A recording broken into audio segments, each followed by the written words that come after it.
Cyborg Superman arrives on Supergirl this week in the darkest place. And I gotta say, I'm hugely disappointed. Both at the Cyborg Superman reveal and the episode as a whole. It's probably one of the weakest episodes this show has done. Now before we talk about the Cyborg Superman stuff, I'm going to talk about the other big storyline of this episode, and that was the Guardian parts of the episode, which played out like an episode of Arrow, pretty much beat for beat. You know, we have James going out as the Guardian and he is confronted by a nondescript mercenary type vigilante with guns, you know, the usual. And it felt totally wrong for the character, and I get like they're trying to make Guardian a bit more into Arrow, because it was much like the most recent episode of Arrow where he fought that guy Vigilante. The character looked exactly like the Vigilante. He had guns and everything, you know. They're trying to make Guardian into Arrow, or what Arrow was in the early seasons.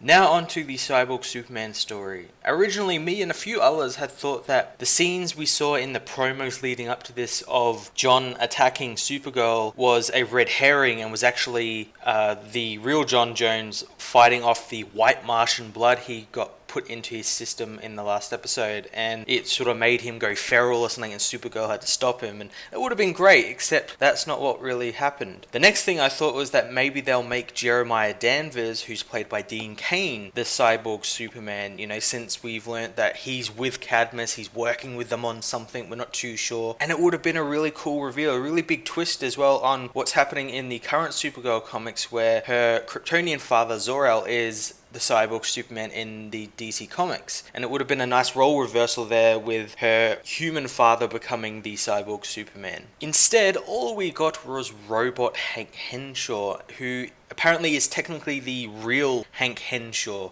who survived the attack all those years ago, and he just suddenly calls himself Cyborg Superman for no reason. He looks exactly like Hank Henshaw, like we see him. There's nothing that really makes him Superman at all. He's not wearing any type of costume, he's not got like a big S on his chest or something, you know, he's not wearing anything like that, and I believe the only reason they've done that is because, you know, Hank Henshaw calls himself Cyborg Superman in the comics. The reason Supergirl has been so good recently, and like since season 2 started, is because it's a completely different show from the other CW shows on at the moment, from like Flash, Legends, Arrow, you know, all them. It's completely different, it's set up differently and everything, and now they're trying to make it a bit more like a CW show. This is a really disappointing episode, and it's a real shame. I'm going to give this episode a 4 out of 10.